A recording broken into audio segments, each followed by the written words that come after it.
section 1.5 is talking about solving linear equations, and there's a lot of different ways to do it. I'm going to show you a couple of different methods, but most of the time it's just good old algebra, solving an equation, and we're going to have a lot of different variations of equations. I mean, we could think of a really basic one.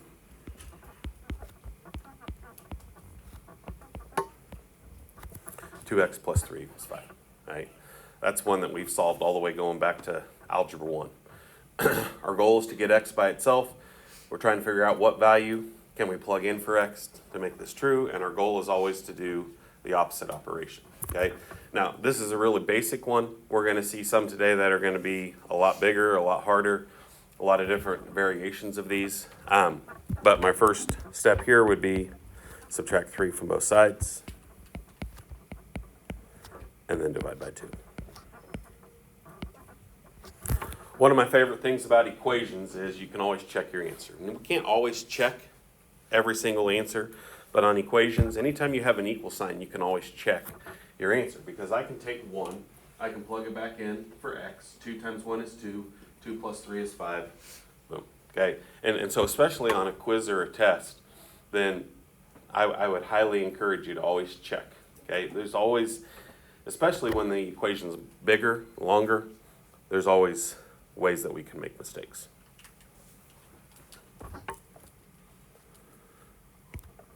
Fortunately, not all of them are going to look like this first one that we did. It'd be nice, right? But we're going to get into some things that are a little bit more difficult because it is college algebra, and so some of the equations are going to be a little bit harder to solve.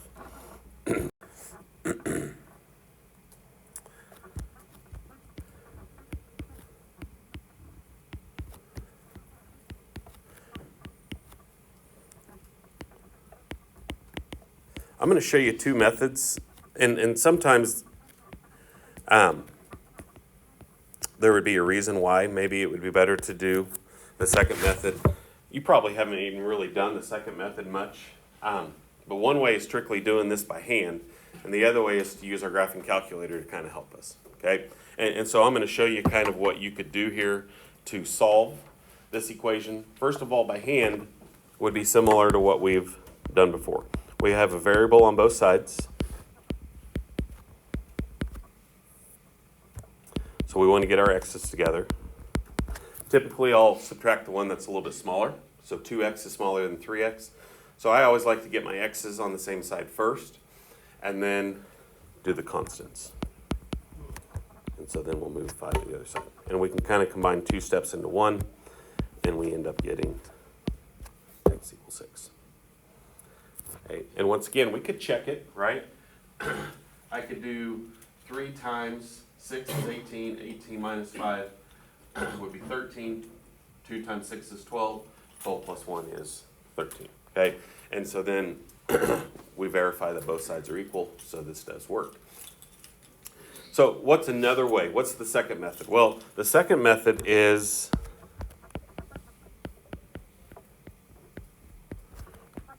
what we call the intersect method. And you may not have done this before, but I just want to kind of show you where this relates to like a graph and how we can use a graph to determine our solution here.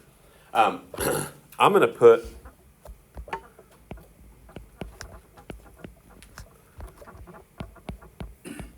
this into y1, and I'm going to put the right-hand side into y2.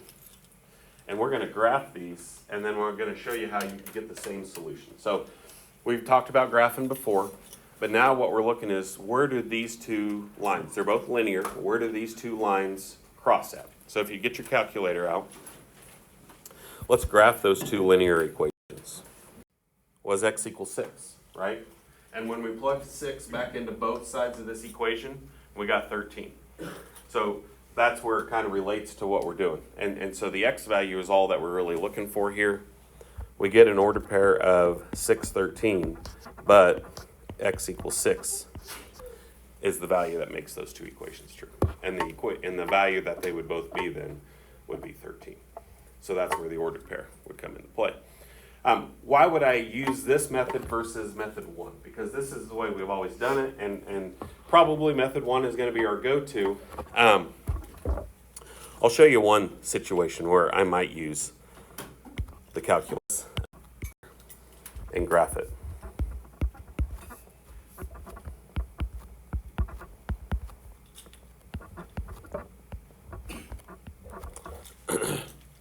We got an equation that has a bunch of fractions in it, right? And if I go off of our quiz last week, especially the one where we had to write an equation, and I think there was a lot of errors made with adding and subtracting fractions, okay?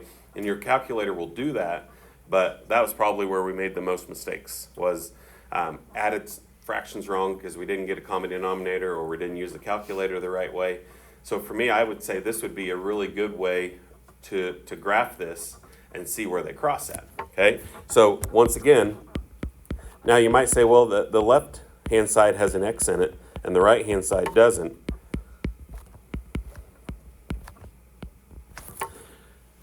And so what does that tell us about this line right here? Well, this line right here is just going to be a horizontal line because it's y equals some number. There's no x in that equation.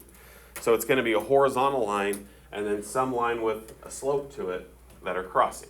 And we want to find out where do those two cross at.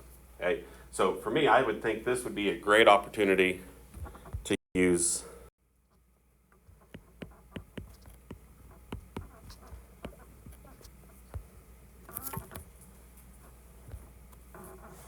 so we won't necessarily write our answer as the ordered pair that we get, but 1.4 is this value right here. 7/5 is the same as 1.4.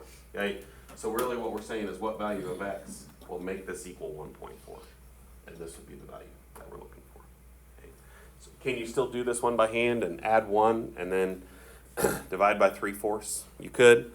If I was going to do this one by hand, just to kind of talk about some of these, because once again, fractions are not always our favorite, and we got to kind of remember sometimes how we're going to do this with a fraction. First step is to add 1.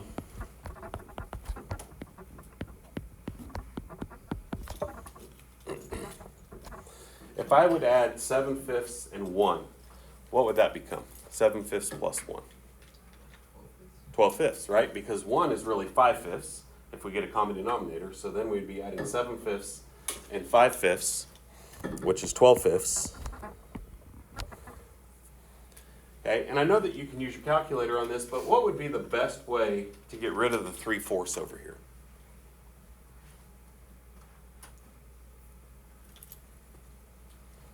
Right now we have a multiplication sign in between. So one way we could do it is what? What could we do to get rid of that 3/4? Okay, so you could do it in 2 separate steps. You could multiply by 4 and then divide by 3, right? Or we could put those all into one step, which would be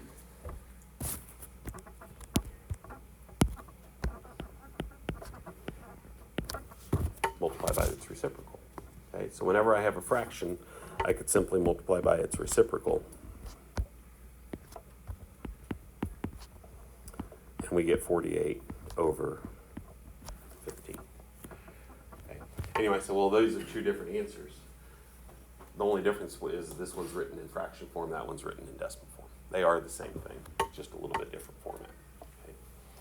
Okay. Because then if you took 48 over 15, it should give you that. Okay, so that's kind of what we're looking at, okay, is being able to solve equations. This one's a little bit more difficult because we're dealing with fractions. It's not going to be quite as simple as... Okay, this next one.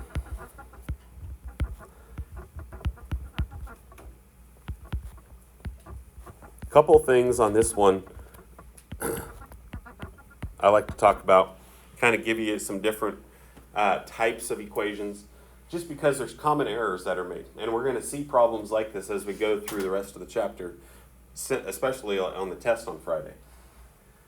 So whenever we see parentheses, our first thought is to do what?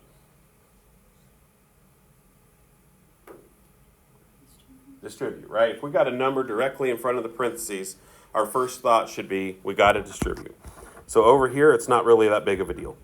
We're going to take the 2, we're going to distribute it. So this would be 10 minus 6x. On the right-hand side, here's the first error that a lot of people will make, okay? a lot of people try to combine the 8 and the 3 together. Okay, we cannot do that because think about order of operations. Order of operations tells us we always do multiplication first. And what we're doing here is we're taking this 3 times this whole expression. And so what we have to do first is we have to take this and distribute it. And when you distribute it, you're not only distributing the 3, you're actually distributing the minus 3 or the negative 3. Okay? And it's essentially the same thing. So nothing happens with the 8. The 8's just going to stay out in front. Negative 3 times x, negative 3 times 2. So anytime we see parentheses, distribute. We can't like simplify inside the parentheses because we have variables, so we have to distribute. Okay, once we've distributed, what would be our next step? Combine like terms. You bet. Okay, so we're going to, on the left-hand side, there's nothing to combine. This one has an x, this one doesn't. Okay, over here, the 8 and the 6 are the 2 terms that I can combine. So we're going to leave it as 10 minus 6x on the left. Over here, we get negative 3x plus 2. And then from here, it's just trying to get our x's together. There's a lot of different ways that you could approach this from here on. You're going to either move 6x to the right or you're going to move 3x to the left. I probably would move the 6x to the right because then if I added 6x, it would get my x's to be positive. Okay? It's not wrong to move the 3x over here, so that's why there's a couple different ways that you can go about it, but you should still end up with the same answer either way. So for me, I would rather move the 6x here. And if I move the x's to the right, then I've got to move my constants to the left. We want to move those two in opposite directions. So that would give me 8 equals 3x. All right, see you, Luke. And then to finish it out, we're going to divide by 3. Okay, and a lot of times when we get an answer like this, we're like, oh my gosh, I must have done something wrong. I get a fraction for the answer, right? We're going to have fractions for our answer. Don't freak out if your answer is a fraction. Now, could I check it? Yes, you could check it. Is this one going to be really easy to check? Not necessarily. And if I was to check it, I would have to take 8/3 and put it in for both x's and then see if both sides end up being the same thing. Okay, so could you check it? Yes. Is it a little bit more work to check than the first couple that we did? Probably so. Okay, but if you're debating whether your answer looks right or feels right, or if you maybe did something wrong, then checking it is still always a good thing to do.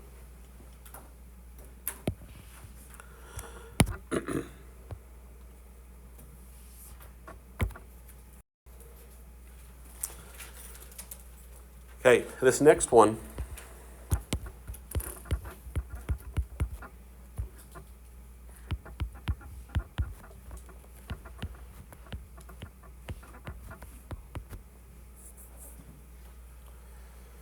looks pretty straightforward, right?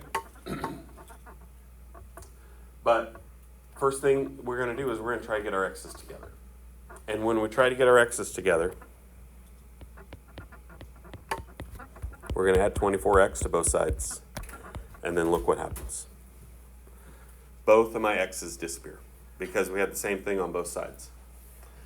And so now I have an equation that is 7 equals 17 because my x's have disappeared.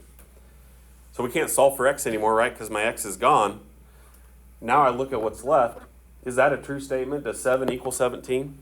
No. So what would we say? No solution. Okay? There is no value for x that would make these two sides true. The symbol for no solution is the 0 with a slash through it. You can always use that. You can write out the word no solution. Either one of those would be okay.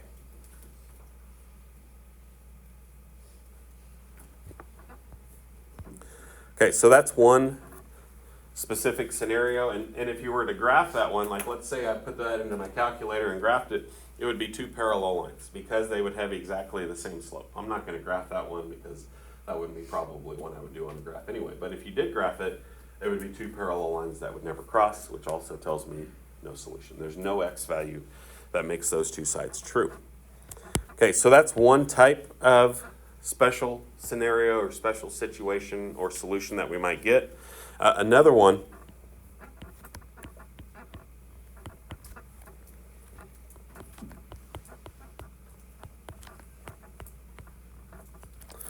and sometimes it's not going to be quite as straightforward as this. There might be like distributed property. I'm just giving you some really basic examples of these two. You may not always recognize it immediately from the start of the equation, but either way, when I try to solve for x here my x's disappear once again. But instead of the two sides not being equal, this time what we have left is 3 equals 3. Well, that is a true statement, okay? 3 does equal 3. 3 always equals 3. And so what we would say here is all real numbers. The other way that we refer to this is infinitely many solutions.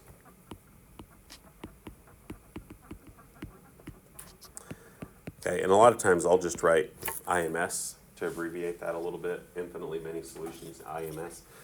And I write both of those because we'll hear both and I'll say both. And so if I say all real numbers, that means every number works. Every decimal, every fraction, every negative, positive, whatever, every single number that I plug in here will make those two sides true. Okay? So you could have no solution where nothing works, or you could have all real numbers where absolutely everything works. Okay? So those two are completely opposite of one another.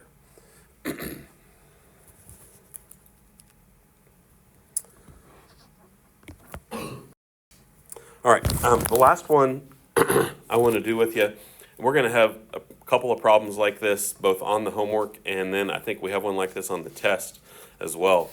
It's a story problem, and we're going to look at page 71, number 45. So if you want to get out your book.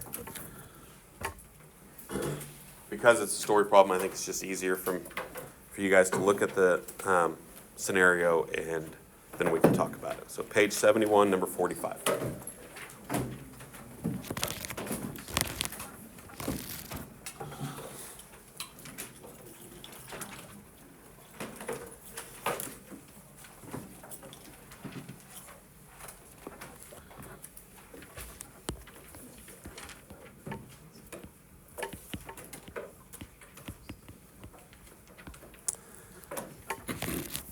Because we're solving equations, what we want to do here is we want to set up an equation to help us solve the scenario that we're given.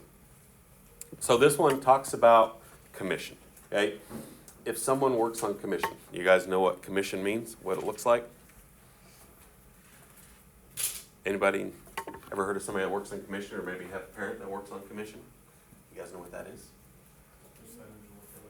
Percentage of what you sell. Yeah, okay. So common jobs that work off commission would be a car dealer, right? If you're a salesman for a car dealership, then you probably work on commission. You probably get like, and I don't even know how it works because I've never worked on commission, but you probably get X amount of dollars just to show up for work, okay? But that's not your whole salary. Then they have an incentive. The more cars they sell, the more money they're going to make, right? And so the car dealer will give them a little bit more money, because if they sell more, then the car dealership's making money, and so in turn the salesman's going to make more money too. A real estate agent would be another one, that whenever you go to buy a house someday, then the real estate agent will tell you like what their commission is, and they make so much off the sale of the house. And so a scenario that I ran into one time when my wife and I bought our second house, and I mean it didn't really affect us a whole lot, but we went to like an open house because we were looking for houses, and at the time we didn't have a real estate agent. And so the guy kind of starts talking to us, and he said, well, do you have a real estate agent? And we're like, no. And he's like, well, I'd be glad to start working with you. Well, he was selling the house. We ended up buying that house. And so usually like the seller's agent and the buyer's agent have to split the commission. Well, because he was the agent for both the seller and the buyer, he got to keep both halves of it. So he made a pretty good deal by just striking up a conversation, and we ended up going with him to be a realtor, and so it was a pretty good deal for him. But that's kind of how a commission works, is you make so much based off the price of the house. So the more the cost of the car or the price of the house is, the bigger commission you're going to earn. So in this example, Samantha has to make a job decision between either receiving a monthly salary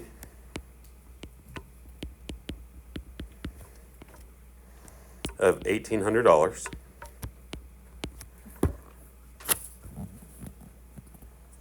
or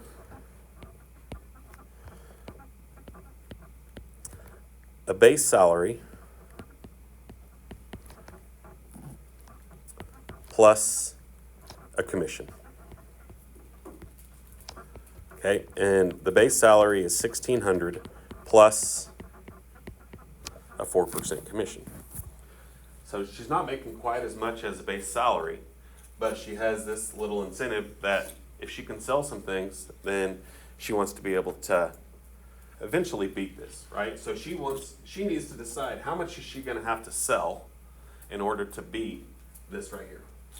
And that'll kind of tell her which one she has to choose, or which one would be the better deal.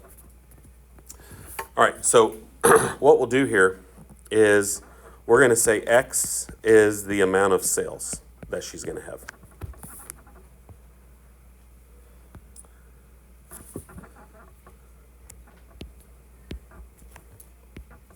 Okay, the 1,800 is a flat rate, okay? She's going to make that no matter what. She shows up to work. If she sells no furniture, then she still makes $1,800, okay? Just for showing up to work every day. Whereas the other way she could get paid is $1,600 for the base salary plus, and then here's the part where you got to be careful. 4%, we're going to have to change this to 4% of her commission, or 4% of her sales, I should say. Okay. So now what we have to do is we have to figure out how much does she have to sell to make this a better deal. Okay. So now we just solve it. Solve it for X. Hard part to this one obviously is getting the equation set up correctly. And if I take 200 divided by 0.04, what do we get? 5,000. Okay, so what do you guys think? Is $5,000 worth of furniture going to be hard to sell?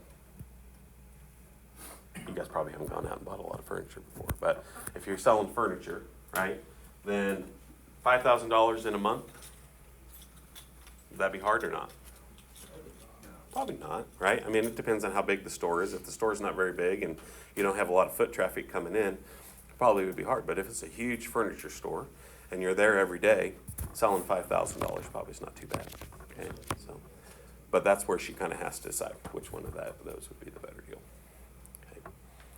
Okay. Another scenario I ran into one time, and I was like in high school, and we went to a mall in St. Louis. We were on vacation, and it was right before school started, so we were buying some clothes for school and stuff. And I grew up in a really small town, so I never been around anything like this.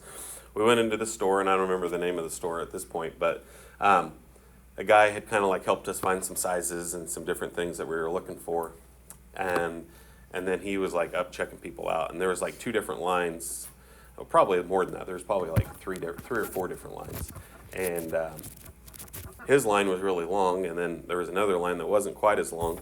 So we went there to check out, just like you typically would. You know, you go check out the grocery store. You always want to pick the smallest line, the quickest line.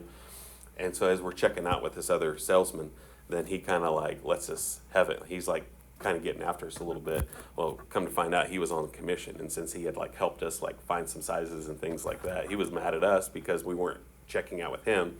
We had to check out with him for him to get the commission, but we had no idea. So we're like, maybe he probably should have told us he was working on commission so we knew that, because we didn't have any idea. We just thought he was helping us out with sizes. So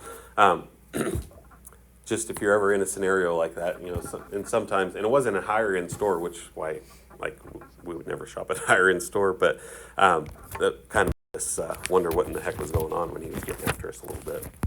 Never had that happen before. All right, here we go.